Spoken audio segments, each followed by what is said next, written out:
আমি দেশের দাওয়াত ও সরকারের তাবলীগ কাছে এটা একটা প্রশাসনের কাছে মকবুল জামাত। বিনীত আহ্বান জানাচ্ছি এবং এটা এই দ্রুত করা বাংলাদেশে দরকার।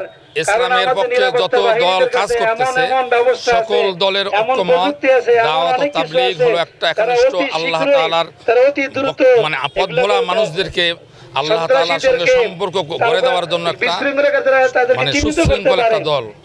মূলত এই দলের মধ্যে ভাঙন সৃষ্টি করার জন্য, যাতে করে এই ভালো কাজের মধ্যে বিশৃঙ্খলা সৃষ্টি করার জন্য ইহুদি নাসরাদের পক্ষ থেকে একটা সুকৌশল মানে ষড়যন্ত্র করা হয়েছে, যাতে করে মুসলমানের মধ্যে একটা ইখতিলাফ সৃষ্টি করে, যাতে মুসলমানদের প্রতি মানুষ বিদ্বেষ এবং ঘৃণা সৃষ্টি করে।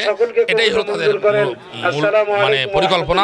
আমরা এই পরিকল্পনা ধূলিসাৎ করে দিতে চাই। যেহেতু এই টঙ্গী ময়দানে এই যে নৃশংস হত্যাকাণ্ড ঘটিয়েছে এই সাত বাহিনীর গুন্ডারা, তাদের অবিলম্বে গ্রেপ্তার করে আইনের আওতায় এনে দৃষ্টান্তমূলক শাস্তির ব্যবস্থা করে এই কর্মকাণ্ড আর যেন ভবিষ্যতে না ঘটে, এই জন্য আমাদের এই বিক্ষোভ মিছিল।